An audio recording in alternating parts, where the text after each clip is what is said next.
이 재난의 기간은 믿음의 시험의 기간입니다. 우리가 함께 모여 드리는 예배만이 아니라 흩어져 있는 예배자로 살아가고 있는가를 시험하는 기간입니다. 이 시기에 우리 성도 개개인은 나는 참된 예배자인가? 라는 질문을 끊임없이 던지며 하나님 앞에 나아가야 합니다. 이사야서에서 책망하신 대로 내 마당만 밟지 마라 하시는 주님의 책망, 헛된 재물을 내게 가져오지 마라 하시는 주님의 책망, 너희의 제사를 가증히 여기며 토해내고 싶고 역겹다라고 말씀하시는 그런 예배가 아니었는가? 우리는 하나님 앞에 반성하며 우리 자신을 돌이켜 보는 기간이 되어야 합니다. 그저 우리가 많이 모이기만 하면 참된 예배가 되는 것이었는가? 라는 질문도 냉철하게 던지며 우리는 과연 참된 예배자인가를 하나님 앞에 돌이켜 보아야 합니다. 하나님께서는 참되게 예배하는 자를 찾으십니다. 예수님께서 말씀하신 것입니다.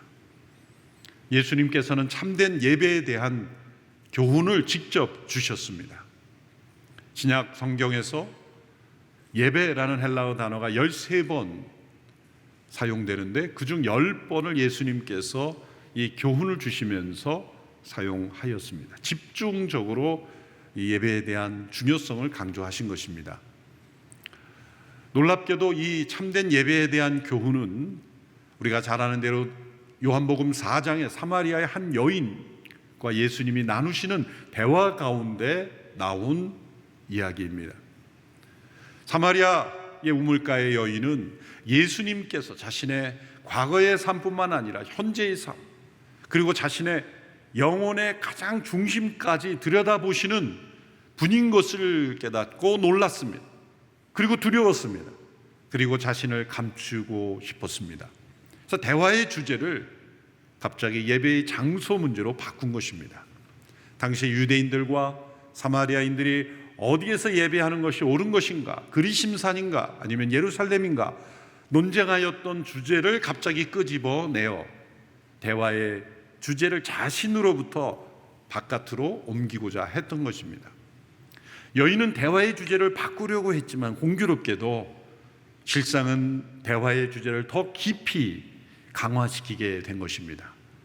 예수님과 여인이 나누고 있던 대화의 내용은 물이었고 목마름이었고 목마르지 않는 해갈함이었습니다. 여인은 예배의 장소라는 주제를 가지고 전혀 엉뚱한 주제를 가지고 나온 것 같지만 실상은 같은 흐름 속에 연결되는 것입니다. 그것은 이 우물가의 여인과 같이 목마른 인생에 대한 참된 해갈은 하나님 앞에 참된 예배자가 됨으로써만 해결될 수 있다는 교훈이기 때문입니다. 주님께서 말씀하시는 그 배에서 생수의 강이 흘러넘치는 요한복음 7장에서 말씀하셨고 또한 요한복음 4장에서 영원히 목마르지 아니하는 그 샘물은 어디서 나오는 것일까요? 하나님을 참되게 예배하는 영혼에서부터 나오는 것입니다. 참된 예배로부터 목마르지 않는 생수가 우리에게 흘러나오기 때문인 것입니다. 에스겔 47장에 그 성전에서 흘러나오는 물이 점점점 높아져서 헤엄치지 않으면 안 될 정도로 충만한 강물이 되었던 것처럼 하나님을 참되게 예배하는 영혼에서 그 생명의 강이 흘러넘치게 되는 것입니다. 그러므로 여인은 대화의 주제를 바꿨지만 바꿔진 것이 아니라 더 내용이 깊어진 것입니다. 여인은 예수님께 예배의 장소에 대한 질문을 던졌습니다. 우리 사마리아 조상들은 그리심산에서 예배를 하는데 당신들 유대인들은 예루살렘에서 예배해야 한다는데 어떤 장소가 더 옳은 것입니까? 예수님께 질문했습니다. 이것은 역사적 배경이 있습니다. 이 사마리아인들은 모세오경만을 하나님의 책으로 받아들였습니다. 그러므로 그 이후에 나오는 역사서 그리고 예언서, 시편 모든 것을 다 받아들이지 않았죠. 그래서 모세오경, 특별히 신명기 11장에 보면 하나님께서 이스라엘 백성들이 가나안 땅에 장차 들어가면 그리심산에서 축복을 선언하고 에발산에서 저주를 선포하라는 말씀이 나옵니다. 또 창세기에 보면 아브라함이 이 그리심산에서 단을 쌓고 하나님을 예배하였다는 그 말씀을 근거로 해서 그리심산이 예배의 처소다라고 주장하고 그들은 그곳에 집착했던 거죠. 페르시아 시대에는 성전도 건축을 했습니다. 그 후에 이제 주전 128년경 유대인들이 다 무너뜨렸지만 여전히 그 산에 집착하였습니다. 반면 유대인들은 구약 전체, 예언서, 역사서 모든 것을 다 받아들였기에 그 이후에 보면 예배의 처소로 예루살렘에 대한 하나님의 관심이 나타납니다. 하나님은 시대에 따라 때에 따라 또 사람마다 그 정해주시는 장소로 그렇게 인도하신 것이지 어느 한 장소만이 하나님께 예배드리는 장소라고 말씀하신 적이 없습니다. 사람들이 부분적으로 받아들이기 때문에 이것이 옳다 저것이 옳다 논쟁이 일어나게 된 것이죠. 그래서 예수님 당시에는 유대인들은 예루살렘이다, 사마리아인들은 그리심산이다, 그런 논쟁이 중요한 이슈가 되었던 것입니다. 예수님은 여인에게 이렇게 대답하셨습니다. 유대인으로서 예루살렘이다 그렇게 대답하지 않으셨습니다. 또 그리심산도 아니고 예루살렘도 아니고 제3의 장소다라고 말씀하지도 않으셨습니다. 예수님은 예배의 장소는 본질이 아니다 말씀하셨고, 또 이제는 어디서 예배할 것인가가 아니라 새로운 때가 온다. 그때는 예수님의 십자가의 죽으심과 부활과 성령의 임재하심으로 이제는 과거 하나님께서 주셨던 성막 혹은 성전에서 율법의 근거에서 하나님 앞에 나아가던 그런 때가 아니라 영과 진리로 살아계신 하나님을 바로 알고 그분께 예배하는 때가 올 것이다. 새로운 시대의 전환, 요즘 말로 패러다임 시프트가 이루어지는 때가 온다는 것입니다. 예수님이 바로 그 중심에 계십니다. 예수님이 오셔서 완전하신 그 하나님이 어떤 분인지를 우리에게 알려주시기 전에, 좀 신학적으로 표현하면 계시가 완성되기 전에 이 구약의 시대의 사람들을 하나님께로 나아올 수 있도록 하기 위해서 하나님은 때로 제한적인 계시를 주실 수밖에 없어요. 그래서 성막도 만들어서 그 성막에 임재하셨고, 시내산에 오르라 그래서 율법도 주셨고, 또 성전에 하나님께서 임재하시기도 하셨고, 다양한 방법으로 말씀하셨지만 그것은 매우 부분적인 것이었습니다. 이제 아들 예수 그리스도, 유일하신 아들 예수 그리스도를 통하여 하나님이 어떤 분인지를 분명히 밝혀 드러내셨기 때문에 이제 우리는 애매모호하게 하나님을 예배하는 것이 아닙니다. 이제 그 하나님이 어떤 분인지를 알고 예배하는 때가 올 것이다 말씀하신 겁니다. 여러분, 이방 종교, 타종교인들에게 한번 질문해 보세요. 당신이 믿는 신, 당신이 경배하는 그 대상이 누구인지 아십니까? 한번 말해 보시라. 그렇게 질문해 보세요. 그는 우리에게도 마찬가지죠. 하나님이 어떤 분임인가 라고 질문해 본다면, 나는 하나님을 이런 분으로 알고 예배합니다 라고 말할 성도가 될 수 있는가 라는 질문을 던져야 하는 겁니다. 그저 예배에 참여하는 거죠, 하라는 대로 하는 거죠 라고 한다면 우리 신앙은 종교 생활에 머무는 겁니다. 타종교인들에게 물어보십시오. 당신이 섬기는 신이라고 믿는 당신의 종교에서 기도하고 요청하고 구하고 의지하는 그 대상이 어떤 존재인지 압니까? 라고 물어본다면 내가 섬기는 대상은 이런 분이다라고 말할 수 있는 분 많지 않을 겁니다. 대답해도 정확하지 않을 경우가 많습니다. 사실 가우타마 붓다는 나는 신이 아니라고 본인이 말했어요. 그런데 왜 사람들이 그를 신이라고 말해요? 신처럼 구해요. 스스로 신이 아니라고 말한 분을 왜 신으로 만들죠? 어느 말이 더 정확한 거죠? 그러나 예수님은 스스로를 하나님이시라고 말씀했어요. 나는 부활이요 생명이라고 말씀하셨어요. 선한 목자라고 말씀하셨어요. 나는 문이라고 말씀하셨습니다. 나와 아버지는 하나니라고 말씀하셨어요. 왜냐하면 그것이 사실이기 때문이죠. 그분은 경배받아 마땅할 분이기 때문에 스스로 그렇게 말씀하신 거죠. 예수님이 말씀하셨습니다. 사마리아인들은 모르는 것을 모르기 때문이다. 유대인들은 지금 구원이 유대인들을 통해서 나지만 유대인들도 예루살렘에 집착하는 것을 그들도 지금 모르기 때문에 예수님을 받아들이지 않기 때문에 구약에 머물러 있기 때문에 예수 그리스도와 그 이후에 하나님의 역사를 받아들이지 않기 때문에 그들도 하나님을 제대로 모르는 거예요. 예수 그리스도의 하나님을 알지 못하면 사실 구약도 올바로 해석을 못해요. 그래서 점점 유대인들이 구약을 해석할 때 구약 자체보다도 탈무드나 미드라시 이렇게 자기들이 해석한 것을 성경보다 더 중요하게 여기죠. 구약 성경 자체를 읽는 유대인들이 거의 없습니다. 전부 탈무드, 미드라시, 이 성경 율법을 해석한 것을 성경처럼 여기고 있는 거예요. 왜곡된 또 하나의 종교가 되어버리고 있습니다.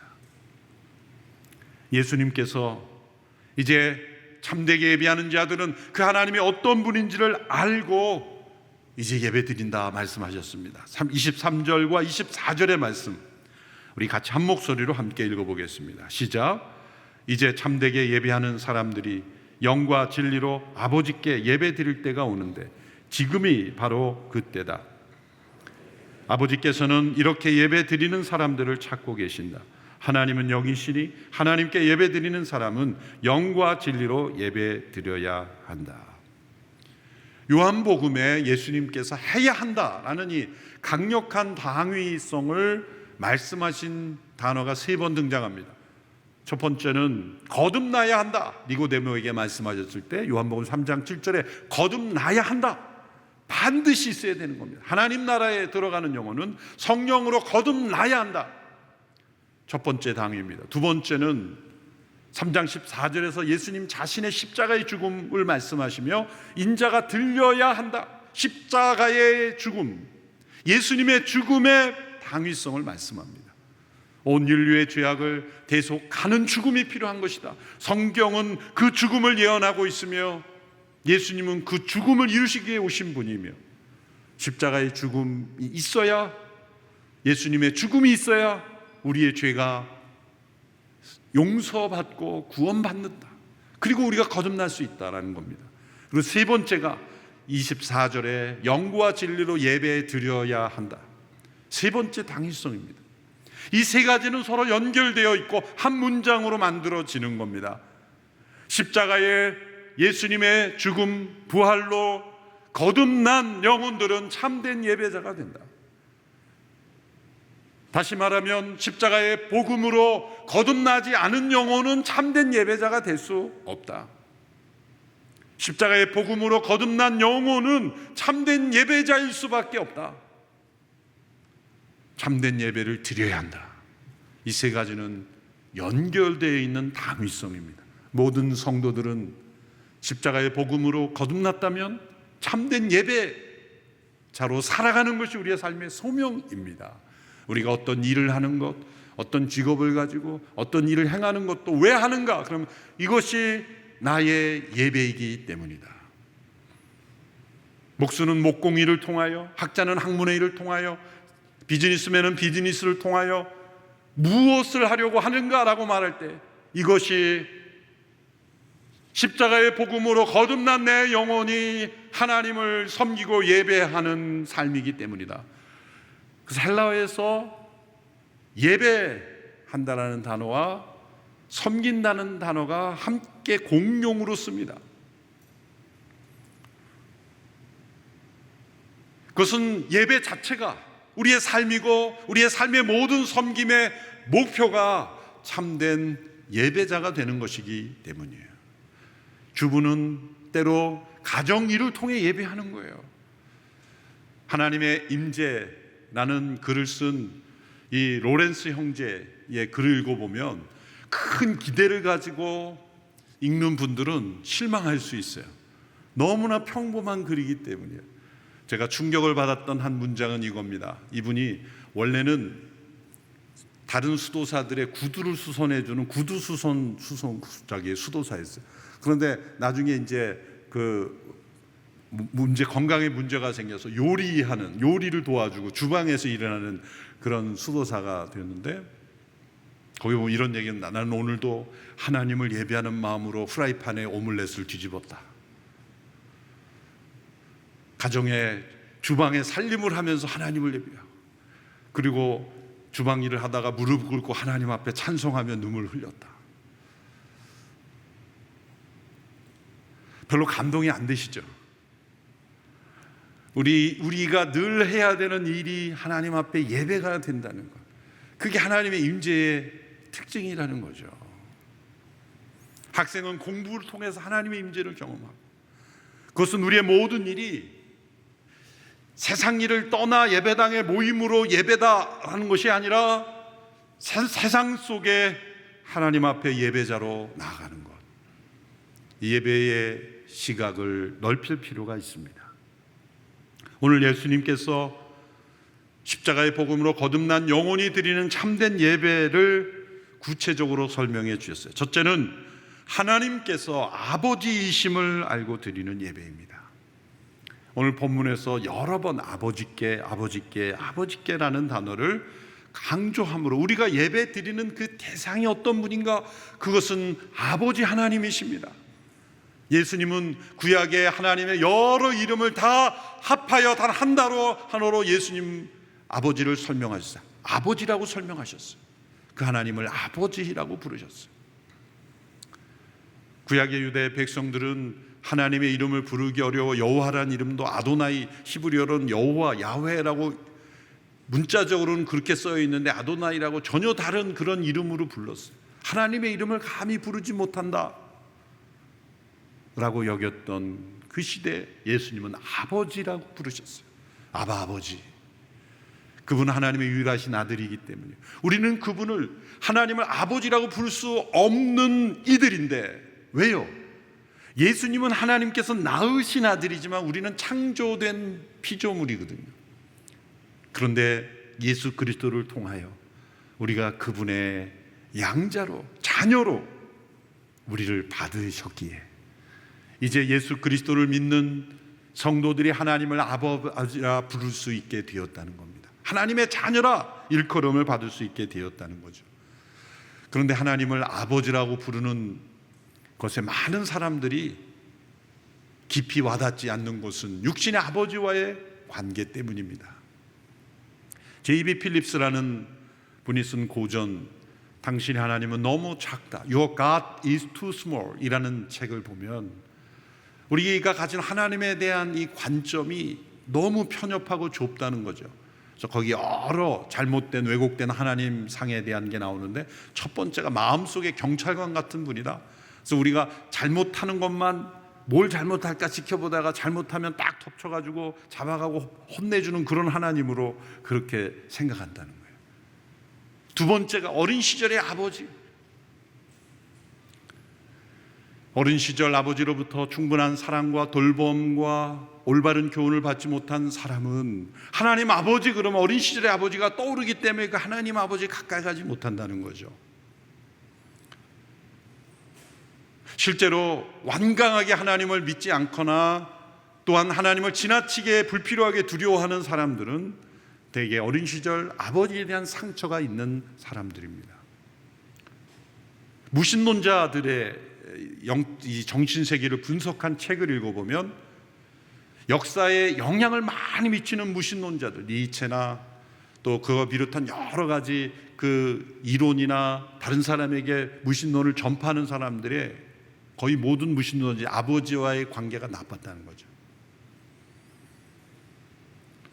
이것은 어린 시절의 아버지의 그 상처 때문에 하나님 아버지라는 그 개념이 연결되는 것이기 때문이에요. 예수님께서는 그래서 누가복음 15장에서 우리 하나님 아버지의 모습을 한 가정의 이야기를 통해 들려주셨어요. 그것은 집을 나간 아들이 아버지를 부정하고 아버지를 배반하고 아버지의 명예에 먹칠을 하고 아버지의 이름을 더럽힌 허랑방탕한 아들이 돌아왔을 때, 이미 그 아들을 용서하고 기다리고 돌아왔을 때 마치 아무 일이 없었을 뿐만 아니라 큰 성공을 거두고 돌아온 아들처럼 잔치를 베풀어주는 그런 아버지의 모습.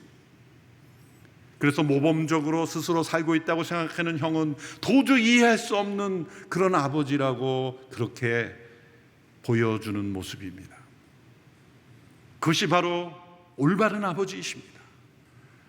우리 육신의 아버지로부터 그러한 사랑과 은혜를 받지 못했던 사람은 상상이 가지 않는 모습이지만, 예수 그리스도께서 그분을 통하여 우리가 사랑하고 섬기고 우리를 축복하시는 아버지는 그 아버지이십니다.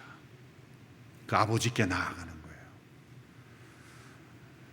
집을 나왔다 돌아온 둘째 아들은 내가 어떻게 아버지 아들이라 일컬음을 받겠습니까? 그냥 종으로 살겠습니다. 그렇게 일말의 양심이 있어서 자꾸 거부하죠.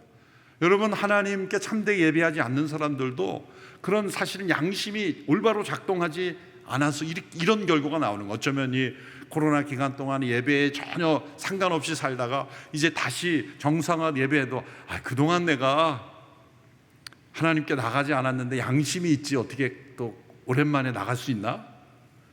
그런 잘못된 양심이죠.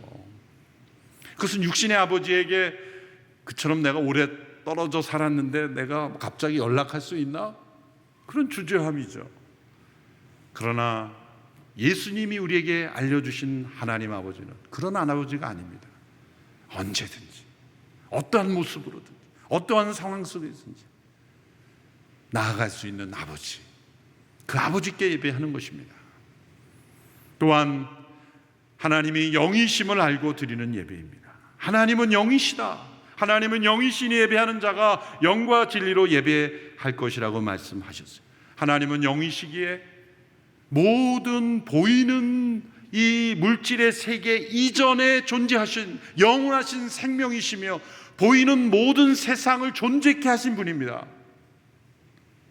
그러므로 보이는 세계보다 보이지 않는 세계가 더 우선적이며 보이는 세상은 이 보이지 않는 세상의 세계에 의해서 좌우되는 것입니다. 우리는 이 보이는 세계에 익숙해진 나머지 보이지 않는 영적 세계에 점점 둔감해져요. 영이 죽어있는 사람은 당연히 보이는 세상 중심으로 살죠. 보이지 않는 것을 인정하지 않습니다. 그러나 성령으로 십자가의 복음으로 거듭난 영혼은 영이 다시 살아났기에 이제는 보이는 세상이 전부가 아닌 것을 아는 사람들입니다. 그러기에 우리는 하나님의 영이심을 알고 예배하는 사람들입니다. 보이는 세상에 익숙해지면 점점 육적인 삶을 살죠. 우리 인간은 영과 혼과 육으로 구성되어 있죠. 물론 영혼과 육체로 구분할 수도 있겠지만 세분화하면 영혼 육입니다. 육은 물질이고 혼은 우리의 정신과 의식의 세계고 영은 하나님과 교통할 수 있는 그 중심이죠. 그런데 이 보이는 세상을 따라 살면 점점 육이 혼과 영을 끌고 가는 거예요. 그게 타락의 결과입니다. 그러나 참된 예배자가 되는 것은 영이 혼을 끌고 가고 혼이 육을 끌고 가는 거예요.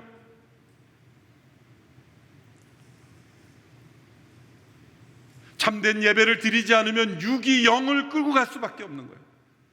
육적인 인생을 살 수밖에 없는 거예요. 어떻게 영이 혼과 육을 끌어갈 수 있는 인생을 살 수 있습니까? 그것은 영이신 하나님께 예배하는 사람만 우리의 육을 끌고 가는 인생을 살 수 있게 되는 거예요.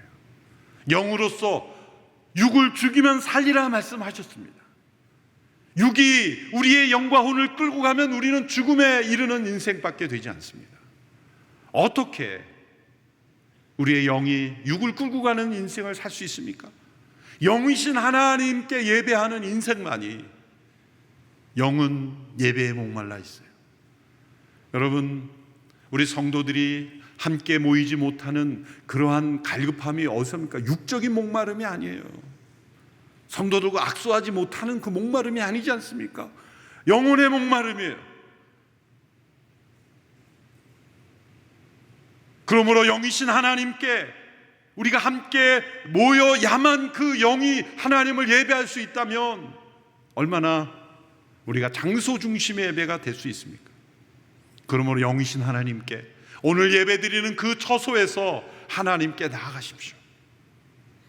영이신 하나님은 우리가 어느 곳에든지 어떤 상황에서든지, 때로 병원에 누워 온몸을 아무 움직임도 할 수 없는 상황에도 영은 하나님을 예배할 수 있는 것입니다.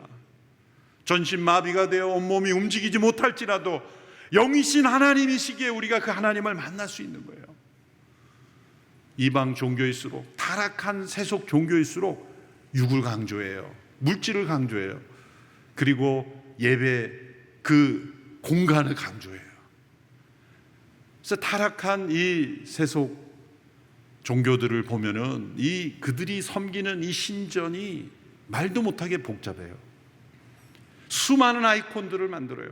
하나님께서 십계명에서 어떤 형상이든지 만들지 말라고 하신 것은 하나님이 영이시기 때문이죠. 중세교회를 보면 수많은 아이콘들로 그 예배당을 가득 채웠죠. 심지어는 성자라고 하는 사람들의 그런 동상들, 그 천장에 수많은 성인이라고 하는 사람들의 모습들까지 다 새겨놓았죠. 영이신 하나님이라는 걸 알지 못하는 거예요. 그래서 종교개혁이 등장했던 거예요. 그래서 종교개혁자들은 하나님의 말씀만을 높이기를 원했죠. 장 칼뱅은, 사실 마틴 루터는 교리적으로는 영이신 하나님께 자유롭게 나아갈 수 있다고 했지만 그 교회, 그 시대의 교회 문화와 전통에는 벗어나지 못했어요. 그래서 오늘 이 시대 루터교를 보면 아직도 교회 그런 의식과 문화가 남아있죠. 장 칼뱅, 칼빈주의 계열은 그것마저도 다 탈피했죠. 그런데 성경책을 강조하고 하나님의 말씀에 강단을 높이면서 때로는 그것 또한 영이신 하나님을 가로막는 장애물이 될 수도 있어요. 베트남의 호치민 온누리교회가 이 현지 교회를 빌려서 잠시 사용했을 때인데 소송이 걸렸다, 고소를 받았다는 거예요. 그러니까 가운데 큰 성경책을 놓은 그 단상을 놓았는데 그걸 치웠다고 고발을 당하는 거예요. 그거는 똑같은 형상과 마찬가지죠. 영이신 하나님께 예배하는 그 공간을 어떤 형상으로 절대화하고 어떤 형식으로 절대화하는 것은 하나님께 드리는 참된 예배가 아닌 것입니다. 하나님이 영이시라는 것은 또한 우리 인간이 하나님의 형상대로 지음받았고 영과 음과 육으로 지음을 받았기에 하나님과 교통할 수 있다는 겁니다. 교제할 수 있다는 겁니다. 그리고 육체의 죽음이 우리의 존재의 끝이 아니라는 것을 말씀하는 겁니다. 우리의 육의 죽음이, 우리의 심장은 멈추지만 영은 멈추는 것이 아닙니다. 우리의 호흡은 멈추지만 영이 죽는 것이 아닙니다. 하나님이 영이시기에 영원한 것처럼 인간 안에 있는 영은 영원합니다. 우리가 일시적으로 육체의 죽음을 맞이하고 예수님이 다시 오실 때까지, 새로운 몸을 입을 때까지 영적인 존재로만 존재하는 기간이 있지만 인간은 죽음으로 존재가 끝이 나는 존재가 아닙니다. 하나님은 영이시기 때문에. 우리의 몸을 다 해부해보면 영이라고 할 수 있는 것을 찝어낼 수 있습니까? 우리의 몸의 신체 각 기관은 다 끄집어내도 영은 어디서 나오는 겁니까? 영은 보이는 물질이 아니기 때문에, 그러나 실제하지 않습니까? 그 영이 있기에 우리의 정신이 작동하는 거고 그 정신으로 우리의 몸이 움직여지는 것인데, 거꾸로 우리의 몸을 해부에 들어가면 그 영을 잡아낼 수 있습니까? 심장이 멈춘다고 영이 죽는 것이 아닙니다. 하나님은 영이시기 때문에 하나님의 형상대로 지음받은 인간의 영도 영원한 거예요. 육체의 죽음을 두려워하지 않는 이유가 바로 거기에 있습니다. 우리는 죽음 후에 우리의 영이 다시 살아나서 영원한 생명을 얻었기에 이제 우리는 영원한 그 생명으로 영원한 육체를 다시 얻을 것을 바라보는 기대 가운데 있다는 겁니다. 그러므로 우리의 예배를 통하여 우리의 영이 영원한 하나님을 영원히 예배할 수 있는 그 영이 되어야 합니다. 그 영이신 하나님, 아버지신 하나님께 어떻게 예배한다 그랬습니까? 영과 진리로 예배한다 그랬습니다. 셋째로 하나님께 영과 진리로 예배 드리는 것입니다. 인간의 영혼이 아니라 하나님의 영을 의미합니다. 또 그 진리는 예수 그리스도 그분을 의미합니다. 인간의 거듭난 영혼이 이 육체에 이끌려가지 않기 위해서는 성령님의 능력이 필요하고, 우리에게 진리가 되시는 예수 그리스도 그분 안에서 그분과 함께 그분과 동행하며 하나님께 예배해야 합니다. 우리의 영 스스로 하나님과 온전히 교통할 수 없다는 거죠. 영이신 하나님은 지금도 보이는 세상에 통치하고 계십니다. 우리에게 귀와 눈과 입과 손과 팔이 있는 것처럼 하나님께서는 들으시고 보시며 그 팔로 움직이시고 역사하시는, 인격적인 활동하시는 하나님이세요. 하나님은 영이시라 그랬기 때문에 어떤 관념으로 존재하는 게 아니라, 하나님은 우리에게 있는 인격적인 능력처럼 전능하신 능력으로, 온전한 인격으로, 완전하신 인격으로 일하고 계신 하나님이세요. 그분과 우리는 교통하는 거예요. 그런데 그분과 어떻게 교통할 수 있습니까? 우리는 성령 안에서, 예수 그리스도 그분 안에서만 가능한 거예요. 그래서 예수 그리스도 이름으로 기도하는 거예요. 그리고 성령님의 임재 가운데 거해야 하는 것입니다. 교회 역사가 흘러갈수록 때로 예배의 형식과 절차, 이런 것이 아주 중요해졌죠. 중세에는 미루 말할 수 없는 복잡한 상황이었죠. 그러나 개신교 역사에서도 시간이 흘러갈수록 어떤 정해진 틀과 형식, 이것이 예배다, 이렇게 예배 드려야 된다라는 예배 규범 중심의 예배를 드리기 시작했을 때, 20세기 중반에 영국에서 점점 예배가 규범화되고 형식과 절차화 되어갈 때, 마틴 노이 존스, 웨스트민스터 채플이죠. 영국에서 가장 런던의 중심되는 교회, 왕실 주치였던 그분이 목회했던 분인데, 형식적인 예배가 되어가는 것에 대해 한탄하신 거죠. 성령님의 임재를 사모하지 않는 예배에 대하여 꾸짖었습니다. 화려한 예배당, 그리고 정교한 예배 형식, 그리고 성령 안에서 기도하지 못하고 기도서, 정해진 기도서만 그냥 읽는, 우리 모든 장로님들이 기도하거나 성도들이 기도할 때 다 본인이 성령 안에서 이렇게 기도해서 하는 거잖아요. 그런데 기도서를 교회에서 적어주면 그것만 읽는 그런 기도로, 이것을 C.S. 루이스도 비판했죠. 모든 성도들이 성령 안에서 자유롭게 기도하지 못하고 기도서에만 의존하는 그런 기도서는 안 된다 라고 비판을 했어요. 이런 일들을 많이 해서 그가 옥스퍼드 대학의 정교수에서, 사실은 종신교수에서 떨어졌죠. 그러나 그분들의 비판은 옳은 것이었습니다. 오늘 이 시대에 어떤 우리가 예배 형식을 잘 준수하는 것을 참된 예배라고 여겨서는 안 돼요. 성령님의 임재가 있는가. 때로 그래서 우리가 예배 형식도 더 자유로워질 필요가 있어요. 무조건 아무렇게나 한다는 뜻이 아니에요. 성령님의 임재가 있다면 우리가 손을 들고 무릎을 꿇고 감동을 하고, 그렇게 성령님의 임재를 더 사모하는 예배가 되어야 해요. 또 우리의 모든 예배의 주제와 예배의 동기와 예배의 이유는 예수 그리스도 그분이 되어야 하는 거예요. 당신은 왜 그렇게 노래합니까? 예수 그리스도 때문에. 당신이 이렇게 예배 드려야 하는 이유는 무엇입니까? 예수님 때문에. 왜 이 코로나 시대에 성도들은 그렇게 인터넷 댓글을 보면 이렇게 교인들은 못 모여서 안달이냐 막 그러죠. 뭐라고 대답하겠어요? 나 집에 있으니까 답답해서 그래요. 그렇게 얘기하겠습니까? 예수 그리스도 그분 때문에. 그리고 우리가 함께 홀로 예배 드릴 수 있을지라도 함께 모여 성령 안에서, 때로 내가 성령의 임재 가운데 거하지 못할 때 성령 충만한 성도들, 그런 지도자들, 그런 기도를 함께하며 찬양하며 할 때 우리가 성령 임재를 더 깊이 경험할 수 있기에 우리는 모여야 하는 것입니다. 이제 토요주일, 일요주일에 제한된 인원 때문에 예약이 안 된 분들은 주중 예배라도 참여하세요. 새벽 기도회라도 참여하세요. 우리의 육이 육으로 흘러가지 않게 위해서, 우리의 영이 육을 끌고 가기 위해서 때로는 몸을 움직여야 하는 거예요. 그리고 함께 모여 예배하는 공예배가 필요한 거예요. 그리심산이냐 예루살렘이냐가 아니라 이제는 장소가 문제가 아니기 때문에 그냥 아무 데서나 예배 드려야 된다, 그런 식으로 적용하면 안 되는 것입니다. 또한 방역 수칙을 다 무력화하면서도 우리는 무조건 다 모여야 된다, 그것도 올바른 시각이 아닌 거죠. 이제 영상으로 예배 드리니 편하니 앞으로 나는 평생 영상 예배만 드리겠다, 그것도 잘못된 생각이죠.